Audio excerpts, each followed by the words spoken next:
What are you hearing today? What's the mood in the country? Well, as soon as the government accepted responsibility for shooting down the Ukrainian passenger plane, thousands of people came out to the streets and started to chant not only against the culprits of shooting down the plane, but also against the government as a whole. They are asking for Ayatollah Khamenei, the supreme leader of Iran, to step down. They are asking the Revolutionary Guards to leave the government alone and do not interfere in politics. And basically, they are asking for regime change, because without the supreme leader and the Revolutionary Guards, there would not be an Islamic Republic. So do you think that this is a tipping point? Is that a fair assessment of what is happening in the country, given what you just said? It can be a tipping point, or we are approaching a tipping point. We do not know exactly what is happening. What we know is that many Iranians, most probably the majority of Iranians, and I say most probably because we cannot do objective surveys in Iran, most probably the majority of Iranians are not happy with this government and want it to be changed. But at the same time, there is no cohesive opposition to this government. So while people are chanting death to the Islamic Republic, death to Ayatollah Khamenei, death to Revolutionary Guards, they do not say long live who. And that provides an opportunity for the regime to suppress people, to arrest many people without accountability and without having a real opposition in place. We saw protests break out in December with over 1,000 demonstrators killed, according to the U.S. State Department. When you look at the protesters on the street then and now, how does it compare? Well, people have been using any opportunity, any public gathering in order to express their frustration with the regime. Of course, in 2009, we saw the Green Movement. Millions of people came to the streets. Those protests were suppressed brutally by the regime. Then people started to gather in other places. There were at least more than 100 strikes since 2009 until 2020.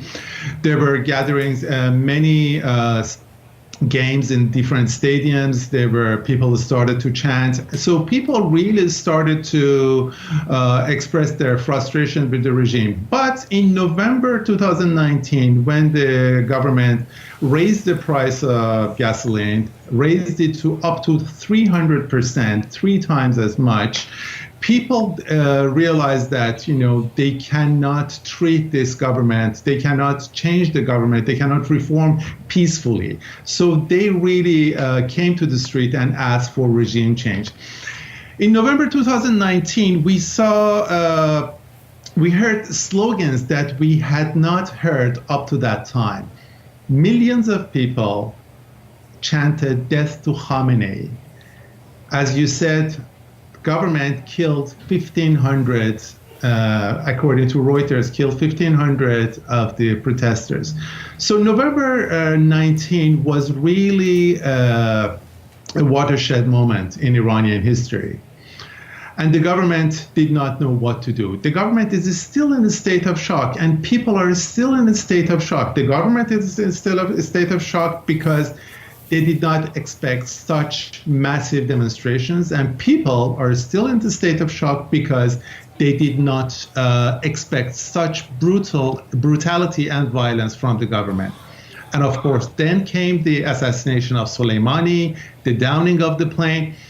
So people have been shocked. I mean, you have this series of events from November to December to January, and people and the government, they are still in the state of shock, and we do not know what is happening. So when people say it's the tipping point, it can be.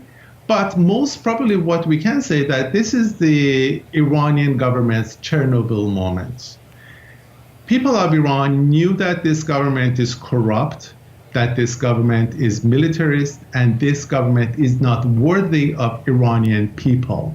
But the downing of this passenger plane and denying it for 3 days, that really proved the inefficiency of this government, the corruption within the government, and the fact that this government is composed of the people who are not worthy of ruling a country like Iran. It's very similar to what Chernobyl, and I'm sure many of your viewers have seen the Chernobyl TV series and know what I'm talking about. I want to ask you, Maziar, about what Prime Minister Justin Trudeau said yesterday. He's been asked many times whether or not the United States should shoulder some of the blame for the downing of that passenger plane. Here's what he had to say yesterday. Let's listen. I think if there were no tensions, if there was no escalation recently in the region, those Canadians would be right now home with their families. What do you make of Justin Trudeau's characterization there? Well, I would go one step further. I would say that if there were no Islamic Republic in Iran, the country of Iran would not become a military base. The country of Iran would not be in tension with the only superpower in the world, the United States. It would not have a tense relationship with its neighbors. It would not be in a conflict with the United States. Hence, it would not be unprepared to defend itself or defend itself in a wrong way by killing innocent people. We still don't know what happened that day. We don't know whether the Iranian government used the passenger plane in order to have a human shield or whether it made a mistake. What we know is that the government of Iran lied and that it has been lying for the past 41 years.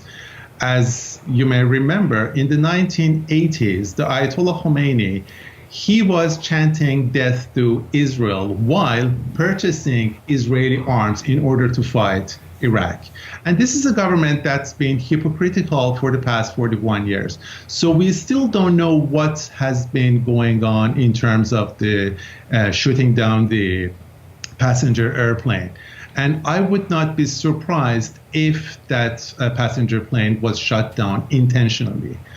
I would not be surprised if it was shot down because of the inefficiency and mismanagement of the Revolutionary Guards and their unpreparedness. Why do you think, when you say intentionally, why do you think that, why would you not be surprised that that plane was shot down intentionally? What we have learned about this government in the past 41 years, especially after the start of the Iran-Iraq war, where it sent innocent children to step on mines in order to clear the way for Revolutionary Guards to go through the battlefields, then killed almost 5,000 political prisoners, and some of them were just released from prison in 1988. Then it recently, in November, killed more than 1,500, about 1,500 protesters, according to Reuters. We know that this government does not value human life.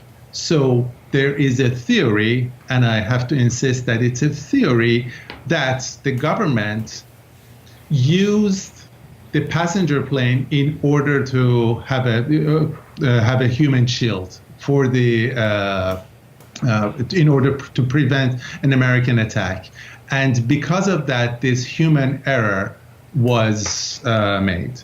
So they could have stopped all civilian flights on that day if they were prepared for a state of war against the United States after the killing of Soleimani. They could have done that, but they did not care for human lives. And that is the problem with this government, that it's ideological, it's revolutionary, and it's not revolutionary in a good sense. It is revolutionary because it thrives in chaos. It thrives in insecurity and instability, because it is a government that is somehow illegitimate. And this manifestation of anger in the past 2 months has shown that this government really does not have the popular support. The name of the government is the Islamic Republic, and unfortunately it has proven in the past few decades that it's not Islamic, because it is a government that's utterly immoral and unethical, and it's definitely not a republic because it is run like a dictatorship. Maziar, I appreciate you taking the time to speak with us. Thank you. Thank you very much. Maziar Bahari, an Iranian-Canadian journalist and editor of Iran Wire, joining us from London.